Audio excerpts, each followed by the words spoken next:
Wait, they're doing another Exorcist? Welcome, my horror film friends. Let's talk about sequels because Hollywood seems to just love doing sequels right now, right? The reason why I discuss this is because of the fact that there is going to be yet another Exorcist remake from the many Exorcist films that have already been made. Now, there's nothing against Exorcist. I think the original Exorcist was absolutely genius. It was one of the best movies that had ever come during the time. There were lines around the corner to see The Exorcist. As a matter of fact, people actually went into a frenzy around the original Exorcist.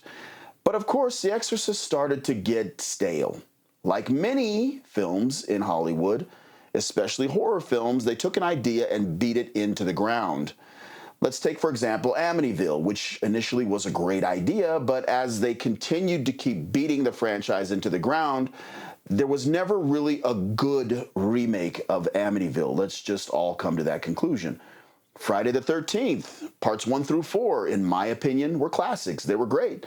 But then once we got into 5, 6, 7, 8, Jason Takes Manhattan, Jason is from space, it just got silly. And at this point in time, when it comes to the Exorcist franchise, we're starting to get silly.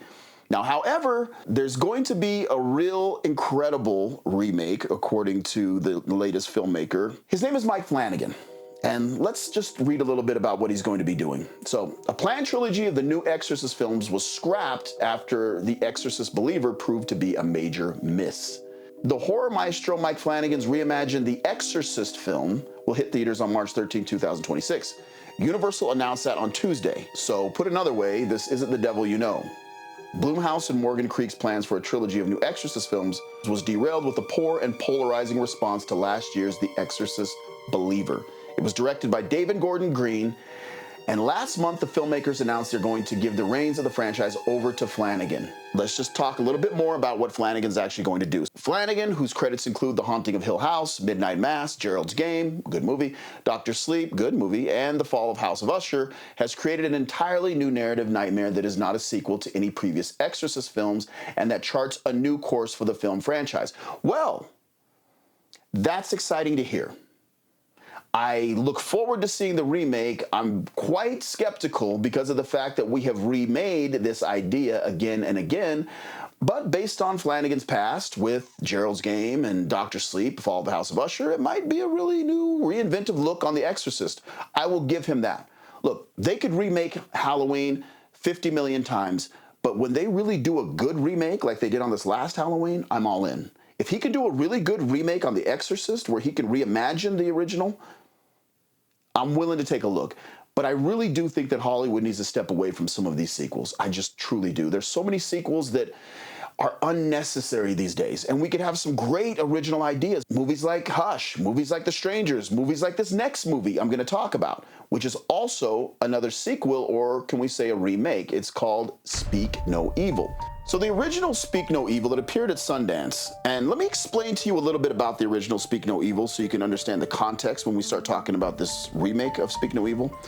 So the original Speak No Evil was about this Danish couple who meet another couple who doesn't quite appear to be who they say they are. And as the tensions mount and their desire to leave becomes palpable, the reality of leaving becomes increasingly difficult. This was one of the most unique original movies that I had seen. It created this tension in the air with this couple who's just trying to figure out who this other couple is, and they're trying to escape from this home. You can feel this movie when you're watching it. You can actually be inside of the characters' heads. This is one of those movies where you are actually in the room, you are in the circumstances with the characters. The remake of Speak No Evil is written and directed by James Watkins. It stars James McAvoy, Mackenzie Davis, Aisling Francois, Alex West Leffler, Dan Huff, and Scott McNary. Jason Blum serves as the producer on this from Blumhouse. So it is a Blumhouse movie, so I do think that they're going to probably get this thing right. I want to talk about the Fangoria article that also talks about the 2024 remake. Speak No Evil was certainly one of the most brutal movies of 2022. As a matter of fact, it was one of the more brutal offerings in recent memory. An American remake is on the way, starring James McAvoy and directed by Eden Lake's James Watkins from Christian and Mad Taftrup's original screenplay. Just in case you've forgotten the synopsis of Speak No Evil and it isn't seared into your nightmares like it is for us, in the original 2022 movie, a Danish family family visits a Dutch family they met on a holiday. In a tale of killer good manners, what was supposed to be an idyllic weekend slowly starts unraveling as the Danes try to stay polite in the face of unpleasantness. Now, the reason why I feel like this might be a bit of an issue with a remake on this one is because the ending of the original film was something that would not sit well with American audiences. Now, I'm obviously not going to give away the ending because it's a critical part of the whole film. There's a couple of twists and turns, but the ending, it really made you angry if you're an American. Now, according to the Danish audiences, that was kind of typical of Danish behavior, I guess you could say. It's going to be interesting to see what they do with the ending, but I definitely feel like the ending is going to have to get reworked. There is no question in my mind that if they try to do the original ending from that movie, it is just not going to work. Well, it's definitely going to be exciting to see it. This film is going to be released on September 13th. Next episode, we're going to be talking about Demi Moore's new film, The Substance, which looks absolutely amazing, but I see some parallels with another movie. We're going to talk about it next episode. See you next time, guys.